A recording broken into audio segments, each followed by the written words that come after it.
Welcome to The Rest is Politics US with me, Katty K, in Wiltshire, actually, staying in the English countryside, which is very lovely, although a little chilly. Not where you are, Anthony. You Brits like cold weather in the summer, not me. I'm in Sicily in a heat wave. Gonna search and destroy and buy things, be an American consumer. With that weak dollar, that's a problem. You're going to find that even you might notice the weak dollar. But are we allowed to reveal where you are? Yeah, I'm at the San Domenico Palace, the Four Seasons, and I'm in Taormina.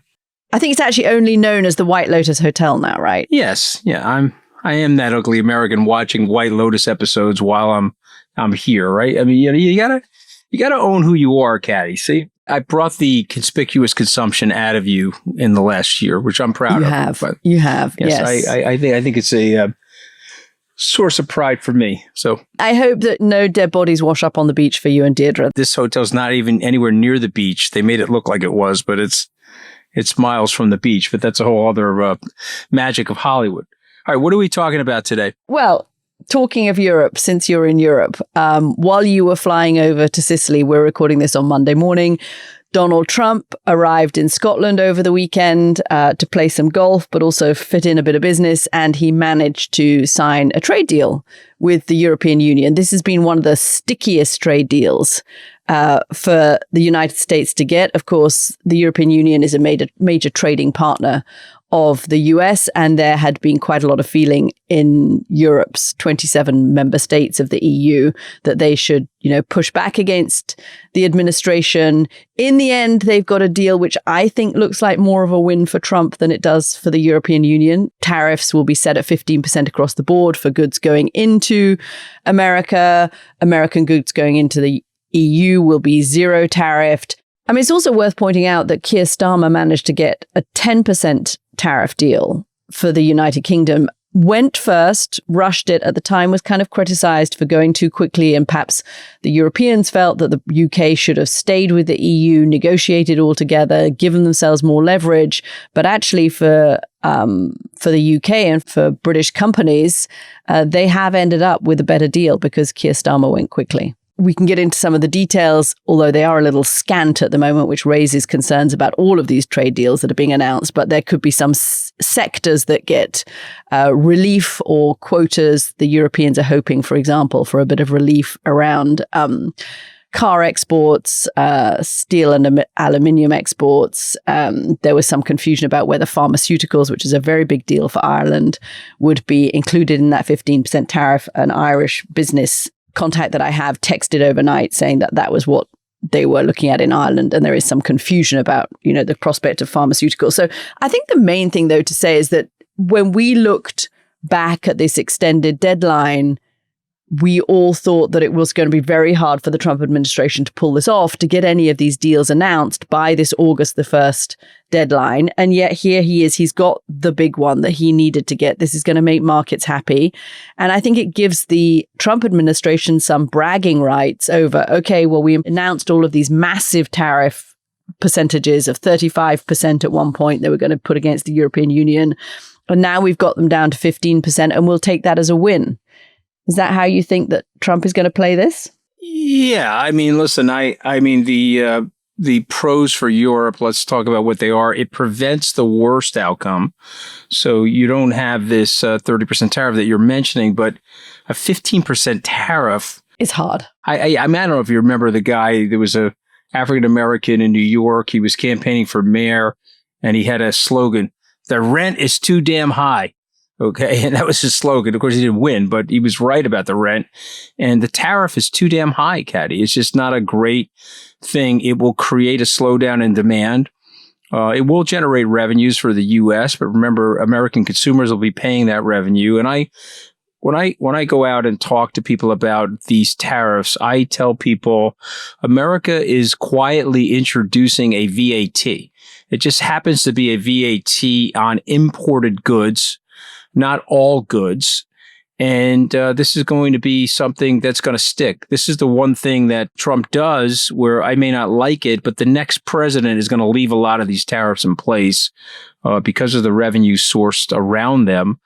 And it will also reconfigure the way people consume goods in the United States. Some of the goods are actually going to fall by the wayside. I'm waiting for the carve-outs. You may remember in the UK deal, there were tens of thousands of car units, both for Jaguar, Land Rover, and Rolls-Royce, believe it or not, that were carved out, which is going to help those automobile companies. But that's number one. It averts the worst outcome. Number two, they've got a blanket tariff now. And so when I read through the agreement, it didn't address the pharmaceuticals, but that should be covered under the omnibus portion of the provisions that were in the agreement, at least the stuff that was announced. That's what the Europeans are saying. That's what Ursula von der Leyen is saying. I got a text this morning saying the Europeans do believe that it's in that. Trump has thrown a little bit of confusion, I think, himself into that because he was asked about this after the deal was announced. And he said, oh, no, that's not covered here. So I think that's where the confusion is. But the Europeans are pretty clear that it is covered. Yeah, it looks like it's covered from the agreement, but this is one of those things where Trump probably doesn't want to admit that, but it is probably covered. And this is something I've said when I've spoken in Dublin. The practicality, people are saying, oh, no, he's going to shut down our pharmaceutical business. Obviously, the Irish are running a trade surplus with the U.S., but he really can't do that. The practicality of what's going on in terms of the way this has been set up, he's not going to be able to unwind it without causing a healthcare crisis in the United States. But just one more quick thing. This is also the energy component of this, where the Europeans are going to buy $750 billion worth of energy. Sounds good as a top line. They were going to do that anyway, yes, because they've shut themselves down from the Russian natural and liquid natural gas component of their imports for energy. So they were going to do that anyway. I guess the thing that I would love to really understand is the investment, $600 billion of investments in the U.S. And by the way, I went back and looked at some of the previous announcements of investments, big announcements of investments that have happened from Taiwan, from South Korea, from Saudi Arabia. In a few of the cases where these big top number investments have been announced, the reality is actually quite a lot less than the initial announcement figure. So I think that's, again, going to be spread out over a few years. We would have to see how that actually pans out, whether the 600 billion does pan out. I had a question for you, though. One, there was a good article in the Financial Times over the weekend asking the question about whether forecasters have got it wrong on the US economy, which just seems to be irrepressible at the moment. And all of the doom and gloom, and we talked about that economists were feeling when a tariff war was initially announced, the tariff regime was initially announced by Donald Trump back in April on Liberation Day, and the assumption was that this was going to be a real hit to the American economy. It was going to drive up inflation. It was going to make it harder for the Fed to bring down interest rates. It was going to have a knock-on effect on unemployment in the country. And that was why you saw that initial market reaction. But this weekend in the FT, they were saying two questions, really. Did the forecasters get it wrong about these policies and their impact on the American economy? Or is it just that there really will be a knock-on effect of these tariffs in terms of supply chains and good coming into the country and therefore inflation? We just haven't felt it yet, even though we've started to see already that shipment rates are down, container rates are down coming into the US, into US ports. Where do you stand on that, Anthony? Do you think that actually the forecasts of predictions of serious economic problems because of the tariffs were wrong? Or do you think we still haven't seen the impacts of these policies? I'm going to answer it in a way that people probably not going to like, because it's a little bit of both. And I'm not trying to hedge, but the implications for the economy haven't gone through the economy yet. So the tariff, let's call the economy a large python, and the tariff is the prey that the python's going to eat. It's not gone through the python yet. So it's very hard to tell. I think the flip side, though, is this is the irony. Trump would never say this, of course, but he got left a very good economy from the Biden administration. And remember, the Biden administration had a lot of measures in place to fix the COVID side of the economy and the damage that was done from COVID. So Trump inherited a fairly robust economy. So when I read that article over the weekend, I wanted like 3 more paragraphs in the article. And paragraph 1 would have been that Biden really did a good job, Gene Sperling, others, in terms of understanding what corporations needed. As an example, they're the ones that accelerated all the depreciation. So corporations are like, okay, we're now going to spend this money, take a 1-year depreciation. So, for example, if I had to buy a piece of capital equipment, let's say it cost me $10 million, I could write that off of my revenue line, Katty, and get an immediate tax break on that. That was something that Biden's came up with, where the Biden administration came up with, to really help the economy restart after COVID. Examples like that. Paragraph number 2 would have been that the tariffs are being absorbed by the corporations. You know, GM printed a $1 billion loss in their quarter, and people say, well, what happened? They said, well, we had to absorb the tariffs. So Trump got that right. Okay, so one piece was the Biden administration left it with a great economy. The second piece was, whether you like Trump or dislike him, corporations, large and small, are biting in and absorbing some of the tariff costs. And then just quickly, the last piece of this is we are in a productivity boom. People don't realize how much of a productivity boom because they're not focused on it. And we don't even spend a lot of time on it in punditry, business punditry. But we've got automation, improvements of software, improvements of energy. We're in a productivity boom. So all of this stuff is going to offset some of the nonsense associated with the tariffs. But I just want to make this point. This was a coerced compromise. I'm sure the EU economic officials are walking out of this thing saying, woo, we don't have a 30% tariff to deal with on August 1st, but 15 is a heavy price. And they didn't win anything here. And by the way, the Americans didn't win anything here either. It's just going to be a slowdown of some levels of consumerism in America, which is going to slow down the economy. I think on that point about businesses eating the cost of the tariffs, I guess the question with the EU deal, which is a little higher than the UK deal, it's the same as the Japan deal, is will businesses and therefore the European economy eat these costs? I mean, the speculation is that this is going to knock, I think, 0.5 percentage point off European growth prospects because of these tariffs, and it's going to be hard for them to pass on to the American consumer. They're just going to have to take them, which has an impact.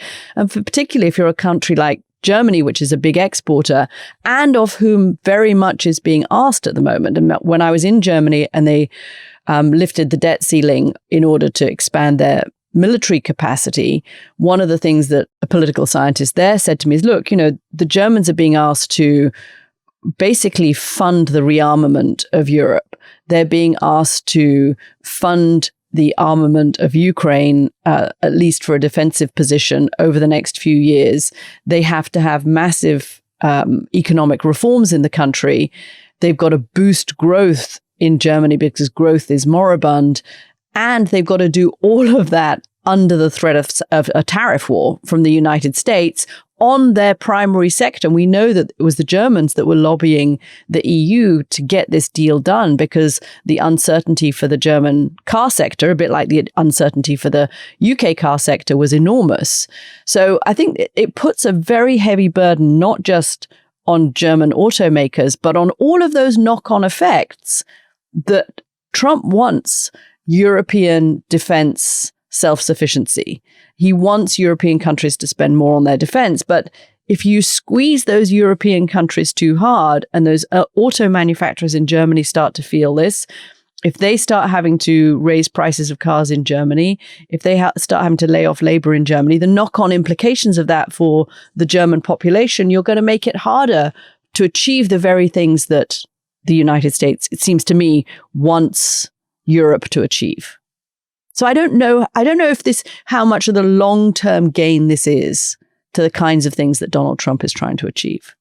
Yeah, well, listen, if an American president comes in less MAGA than Donald Trump, he's going to reverse some of this stuff. This is going to be too onerous for both economies. So, and onerous weights have political consequences. Yeah, no question. So, but let's go to, and I'm going to probably mispronounce her name, so forgive me, everybody, but it's President Ursula von der Leyen. Is that how you say it? Ursula von der Leyen. I want to ask you this question because I've met her, former U.S. Ambassador Phil Murphy, who's now the governor of New Jersey, very close personal friend, introduced me to her, and we had a conversation a few years back when she was being honored by the Atlantic Council in D.C. She strikes me as a very sharp-minded institutionalist. I would describe her that way. She used to be Germany's defense minister too, by the way, so she really knows the German defense sector. Yeah, so she's a very smart policy wonk. She's a very measured person. She's got great diplomatic skills. She's an elegant person.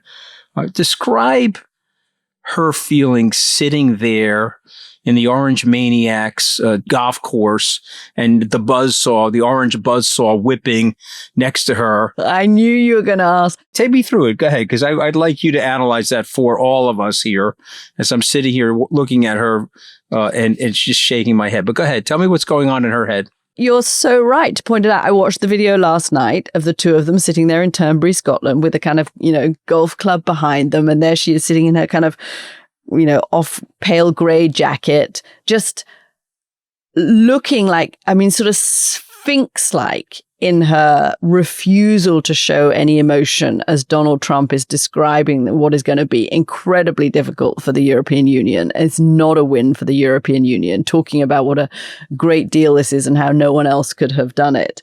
And she has her legs crossed and her arms crossed in her lap. And you can see that she has just decided to go in there and not take the bait. That she has watched, we know this because the Europeans went and spoke to all of the Japanese negotiators just in the last couple of days, that she has watched every other world leader. And what she's thinking is, how quickly can I get out of here? How quickly can I get out of here and get away from these cameras? Because these situations with Donald Trump in front of the cameras are very dangerous situations for foreign leaders. That was my reading of her expression. I have a follow-up question. So the only thing that we're talking about in the United States is the Jeff Epstein file and the very famous Elon Musk description of what's in the file. DJT, you're in the file. Thank you and have a good day. Okay, so we know he's in the file. And we know they're going to try to cover this up. And there's speculation here that they're meeting with Ghislaine Maxwell to see if they can get her to say that he's not in the file. I don't know what they're trying to do, but there's a full-faced open cover-up going on. And Donald Trump said he was in a bad mood. Okay, there he is. He's sitting at his golf course. He's showcasing his golf course, $10 million of U.S. taxpayer money to park his ass up at his golf course, to showcase it, and to bring these world leaders up to him. But he's in a bad mood, Katty. Why is he in a bad mood? Oh, do you think it's because he's been accused of cheating at golf? That was one possibility. Do you think it's because he cannot get rid of this Epstein story? We do call it the Trump foot wedge here. It's like, British football. Trump has a foot wedge. He kicks your ball into the sand and he kicks his ball into the fairway. And of course, Trump's golf cart is moving at 4 or 5 miles an hour faster than yours. So he can get down the fairway ahead of you and start doing his shenanigans. Everybody knows that plays golf with him. And so they just roll their eyes and say, okay. And there were little video of that from this weekend. All right, so I think that's expected. Everyone knows that's expected, but the heat's on Donald Trump a little bit, right? I think he's going to survive it, but it's on, right? Or no? No, I think as we spoke about in the episode on Thursday that we recorded on Thursday, as I said, the heat was on him more than I expected. That I don't think he can think that he can go away and suddenly the phones are going to stop, that people are not going to be ringing in about this. The story has followed him. He was asked about it by the press corps. As he landed in Scotland, he's, says again, there's nothing to see here. This is boring.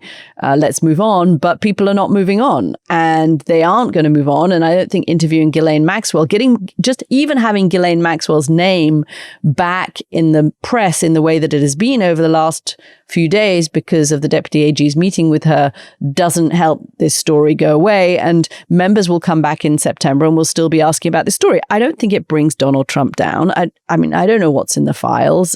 There's going to be lots and lots of names. Apparently Vera Wang's name is also in that birthday book. She also sent a message to Jeff Epstein in that birthday book. So there are a lot of powerful people in New York who will also have their names in that birthday book. And the fact that Donald Trump's name is in the files doesn't mean he's on some list as having done something nefarious with Jeff Epstein.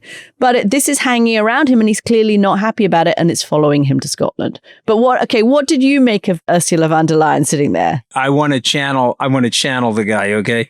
Because he's obviously hangry. He gets hangry, gets in moods. He's not being lathered in praise. and he's got a lot of concerned aides around him. Now, they're trying to flatter him the way they do every morning. Oh, you're great, Mr. President. But they're also trying to talk to him about a way to cover this thing up or to, let's say, tamp it down. And he's very, very annoyed by that. And so he's sitting there in his own mind saying, I'm getting these big historic wins for the U.S. There was one thing in that deal, and I went through the deal last night in preparation for this. I just want to remind people that we got an exemption. The United States got exemptions on certain elements of the chemical industry, all of the aircraft industry, which means Boeing for us, and which is going to help Boeing in the EU and frankly help Boeing stimulate growth around the world. So there were a couple of nice things in there for the U.S. and he's not getting any credit for that, and it's bothering him. And so we know that about his personality. We know that about his nature. But the Epstein thing is going to linger here. Dan Bongino, deputy FBI director, put out an ominous tweet. He said, the stuff that I've seen in this file has changed my life forever. And people are betwixt there. It's like a Sphinx-like statement. So is Trump in the file or is Trump not in the file? Trump's former buddy, Candace Owen, who's been very critical of him, said, come on, Dan, we all know what's in the file. I mean, just spill the beans. So listen, Trump is going to probably get away with this. I think we've maintained that. Of course, if we're wrong about that, I'll come back on the air and say I got it wrong. But I just think that he survived so many things like this, it would be hard for me to see him fall from this. Before we go to the break, I have to ask you to address one other thing, because the great man of distraction put out a picture of OJ's Bronco. Just to remind people what that is. OJ was accused of murdering his wife.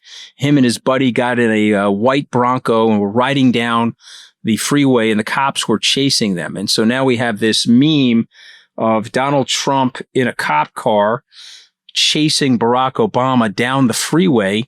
But interestingly enough, in a secondary cop car was J.D. Vance. And of course, J.D. Vance's picture was the big fat J.D. Vance, the big meme, the Cabbage Patch doll of J.D. Vance, where his head looked like the size of a pumpkin.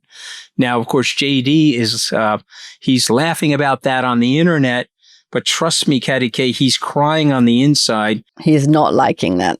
Yeah, Trump is humiliating J.D. Vance in that meme. So go, you give me the analysis of that. Epstein distraction, but that's another half of a leg in the wood chipper for JD. Am I wrong? Yeah, it's the Epstein distraction, and it's a reminder to JD that don't start getting ahead of yourself. Don't start counting measuring up the drapes in the Oval Office, because I'm still the president. I'm going to survive this one. And remember which side you want to be on. And it's also a reminder to JD that you came out a little slowly in support of me on this. There have been a couple of moments in this scandal where JD was conspicuously silent, and it took him a bit of time to come out in defense of his boss. And I think Donald Trump doesn't forget that. Okay, we're going to take a quick break, come back and talk a little bit about Gaza, which we have not spoken about on the program yet, which is a huge issue here. I'm sure in Italy as well, where you are. It is in the UK, and it is now actually cutting through in the US as well.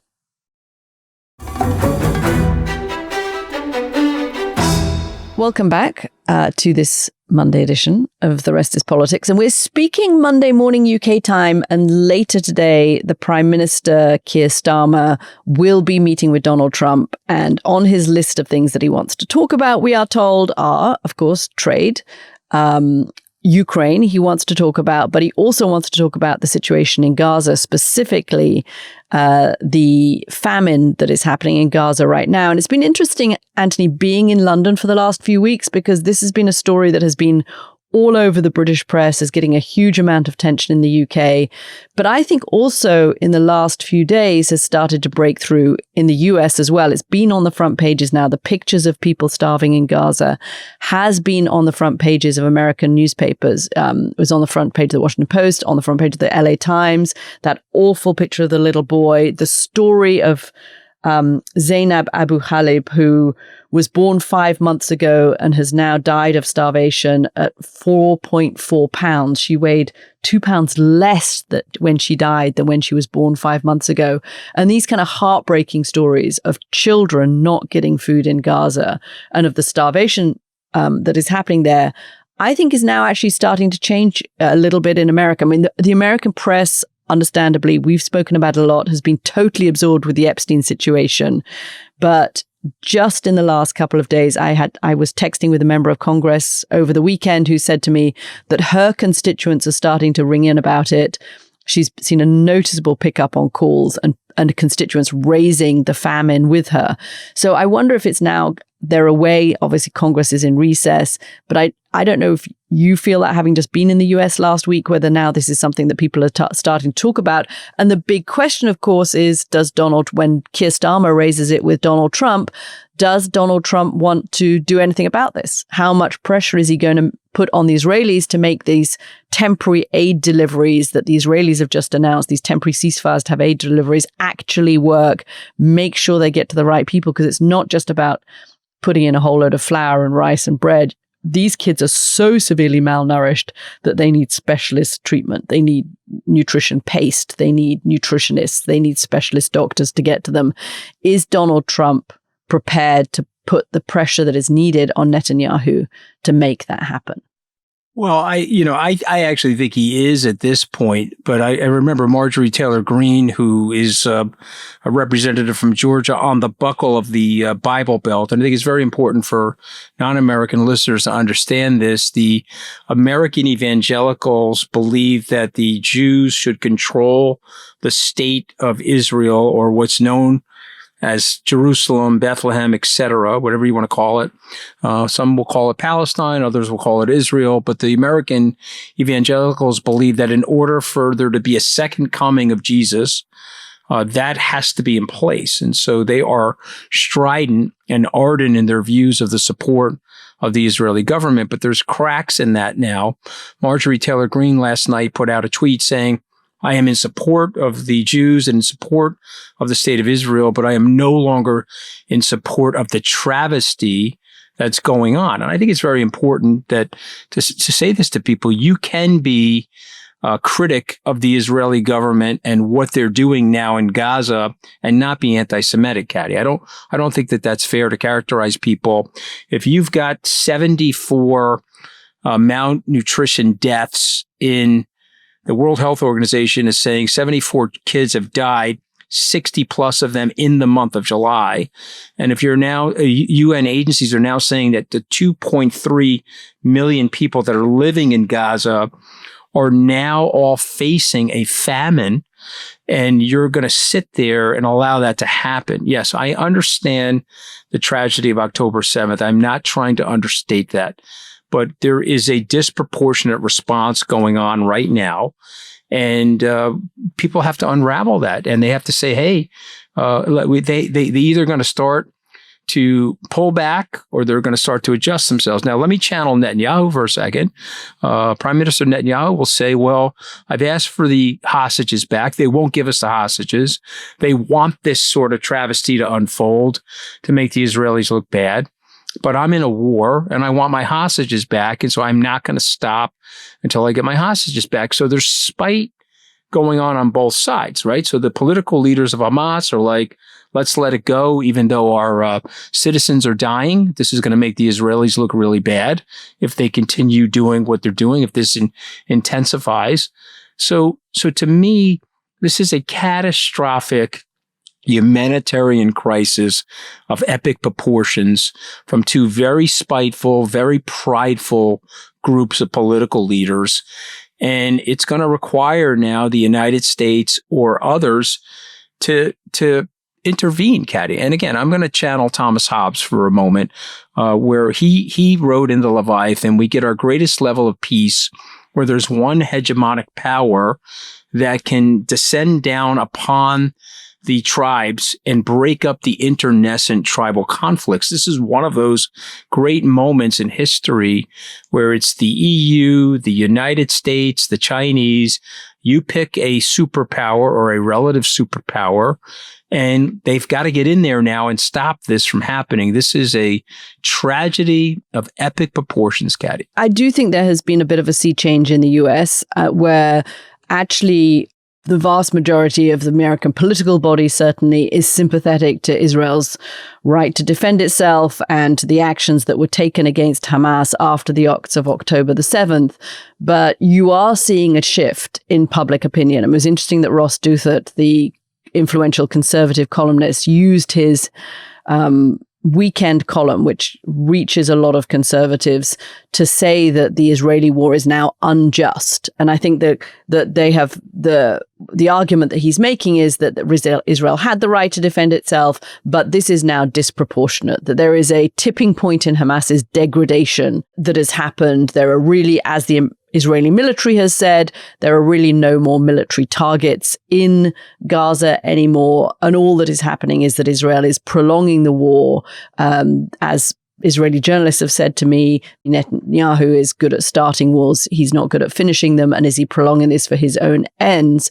But I think we should focus on the people that are starving and the starvation that is happening. The New York Times did a big report on this, saying that there is no evidence that Hamas has been systematically stealing this food aid. We know that people children included, that going to the food aid points have been shot at by the IDF. So I think the quantifiably different thing, the story that I'm hearing now in the United States compared to what it was even 2 or 3 years ago, and Ross Douthat's column is making this point out, is that whatever the original sin that was perpetrated against Israel, Israel now bears responsibility for the fact that there is starvation, mass starvation happening in Gaza, and that babies are dying of hunger. And Israel has to take that responsibility, and Israel has to fix that. I don't know how much pressure, if you hear Congress people, and I've had other people in the Senate have reached out to me saying that senators are also getting calls about this and they're getting fed up with this, how much pressure there is going to be put on Benjamin Netanyahu not to have any more of these images. You've already got members of his far-right cabinet saying any pause in the attacks on Gaza is just capitulation to Hamas and should not be happening. So he's caught between the far right, keeping his government alive, and those voices, the growing international voices that are now saying, okay, this is disproportionate response and it needs to stop. Unfortunately, it's coming too late for little girls like Zainab. Play Secretary of State Marco Rubio for a second. What do you recommend? If you're Marco Rubio, your number one job is to channel Donald Trump. So you have to find out, first of all, what Donald Trump wants, and that's what Keir Starmer is trying to do in Scotland. And it's not very clear. We know that actually Donald Trump doesn't like images of starving children. Donald Trump is affected by images of children suffering. He didn't like the images of children being separated from their parents in the first administration. He has sympathy for the dreamers, for the kids who were brought to America by their parents and have grown up in America but have been here illegally. He does have sympathy for that. I think he genuinely didn't like the sight of the bombs falling in Kyiv and Ukraine from the drones. So I think Donald Trump does respond to that, and seeing these pictures, that's why it's so powerful that these pictures are on the front pages of American newspapers, not just European newspapers. I wouldn't be surprised if he comes out of the meeting with Keir Starmer saying that he is going to call up Benjamin Netanyahu and make sure that aid has to get through in the way that it was getting through earlier in the war to the people of Gaza. The question is how consistent is it? How long does the peace hold? Do they manage to do some kind of a deal? The Americans just last week came out of Doha saying there is no deal to be made. Hamas is not serious about a deal. But Benjamin Netanyahu, now the onus is on the Israelis to try and make sure that there are no more children in Gaza who die of starvation. Sorry, I didn't really answer the question because I'm not quite sure what Marco Rubio does, because Marco Rubio just has to channel Trump and we don't know what Trump wants yet. Yeah, but I think it's fair. I think your answer is actually a fair assessment of how difficult his job is. But just quickly, Katty, let me go over a few things and get your reaction to them. Okay, so if you were him, right? So let's go over the things. You want to secure a ceasefire, and obviously you want to secure a hostage and prisoner exchange. Will that happen, Katty, or do you think that is, both sides have drawn a line, right? Like the Hamas has said, well, until they completely withdraw and declare a ceasefire, we're not doing that. And the Israelis are saying, well, we're going to pummel you into the ground until you release the hostages. So that I think is a stalemate. Would we agree on that? There's going to be no movement I mean, unless you told me that the UN, the US, the EU, NATO, and maybe even Russia, everybody jumped in and landed in Gaza at the same time, okay, and told the Israelis to knock it off and descended aid upon. But it's just, it's not politically, if we're just being honest with people, it's not politically big enough for these big superpowers to get involved like that. Okay. So number two, you got to lift the blockade and surge the humanitarian aid. I think we both agree with that. I think this is a real stain for the Israelis. Am I wrong? I think it's a stain for the Israelis. Yeah. And it's really rapidly turning public opinion. I mean, public opinion has been turning. We haven't really spoken about this very much recently, but public opinion in the United States has been turning against Israel. It was turning against Israel amongst younger Americans even before the attacks of October the 7th. There was a poll in March of that year, 6 months before the attacks, that showed that a majority of Americans under the age of 30 actually sympathized more with the plight of the Palestinians than with Israelis. And that's a huge change. Now, those people will get into power, they'll get into office, and they will change American politics towards Israel. And Israel knows that. Benjamin Netanyahu knows that. And part of the reason that the sea change is happening, that the change of opinion is happening, is the only thing younger Americans have known is Israel led by Prime Minister Netanyahu, who they don't like, and they don't like his policies. Like you said at the very beginning, you can be supportive of the Jewish state without being supportive of the actions of the Israeli government. And these photographs single-handedly will change minds in America. That's the kind of thing that changed. They're very powerful, these photographs. So, look, I mean, the airdrops are not going to be enough to feed 2.3 million people. The UN is saying you need 500 trucks moving in and out of the area immediately in the locations where the people are starving. And of course, the Israelis are not going to let that happen. So, this is one of those things, Katty, where in the Second World War, people like to say, well, the Holocaust would not have happened in the age of social media and in the age of this mass distribution of communication because the public outcry would be such that it would stop it from happening. And yet we're watching something happen that is absolutely devastating from a humanitarian crisis. And again, I'm saying it's both sides or have elements of blame to what is going on. But why is the public outcry not bigger, Katty? In the UK and Europe, the public outcry is big.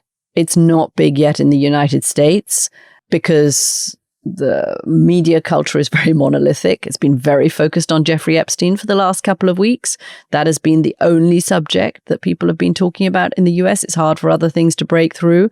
But I say to you today, I've seen members of Congress stand up on the floor before they went home and try and put forward measures in Congress to address specifically this nutrition issue for starving children.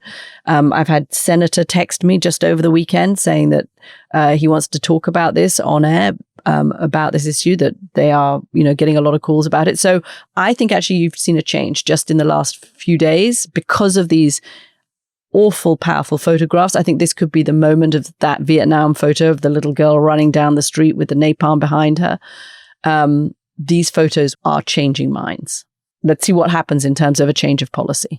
It's a tough one, man, to be the American president here because his base, staunch supporters of Israel, no matter what. The humanitarian crisis, I think, is deepening and will hurt him. And as you say, is impacting evangelical Christians. They don't like these photos. What I'm just going to suggest that the American president should be doing is he should go to Netanyahu and say, okay, if you're not going to completely knock it off, we're going to unilaterally impose a 15-day moratorium on hostilities so that I can get food into the area. So I'm sorry, man, you're going to stop doing what you're doing for 15 days, 30 days, whatever it might be. And we're going to get the UN or some neutral organization from the Arab League to truck food into these areas. Okay. So it's a weird way of saying it, but you got to call time out here to get the food into the area. And the American threat would be we're going to have a pause in arms flows. That's what you're saying. Yeah. Well, look, if the American threat will be, we're going to have a pause in the arms flows, and then I'm going to get out on social media, Twitter, X, whatever. I'm going to start denouncing you, which you're not going to want because you're losing allies by the minute. okay, by what you're doing. So you gotta, and Trump should get to a microphone and say, listen, I can't control this son of a bitch, but I've got him to agree to a 30-day moratorium, a 15-day unilateral moratorium where the army, the Israeli army, is going to help us get food into the region. It's just an idea that I haven't seen proposed anywhere, and that's something I would be recommending here. And this is a very callous thing for me to say, Katty. There's 50 or so hostages remaining. We don't know how many of them are dead or alive, but you got to say, Bibi, you got to knock this off. And even though you don't want to knock it off and you want to eradicate Hamas from the area, it's looking more and more like a situation. Let me say it this way, and I'm trying to be delicate about it, but 50 years from now, the same way we look at the incarceration of the Japanese 80 years ago, the same way we look at the Holocaust, somebody 50 or 80 years from now is to say, my God, what were these people doing and what were they thinking? And it is time to knock it off. And what was America doing at that moment? And it was interesting to hear Senator Graham over the weekend double down in favor of support of Israel, saying Israel just has to wipe out Gaza. Bring Gaza down was his expression, like we did with Japan and Dresden. What a stupid thing to say. And he would not be drawn on the issue of the people who are starving and of the pictures of starving children. I mean, I'm ready to give money to the hard right primary opponent of him. I mean, the guy running against Lindsey Graham is like an author of Project 2025. I'm ready to fund the guy after saying something that stupid. What a stupid thing to say. And really didn't express any empathy worth expressing for the people who are starving there.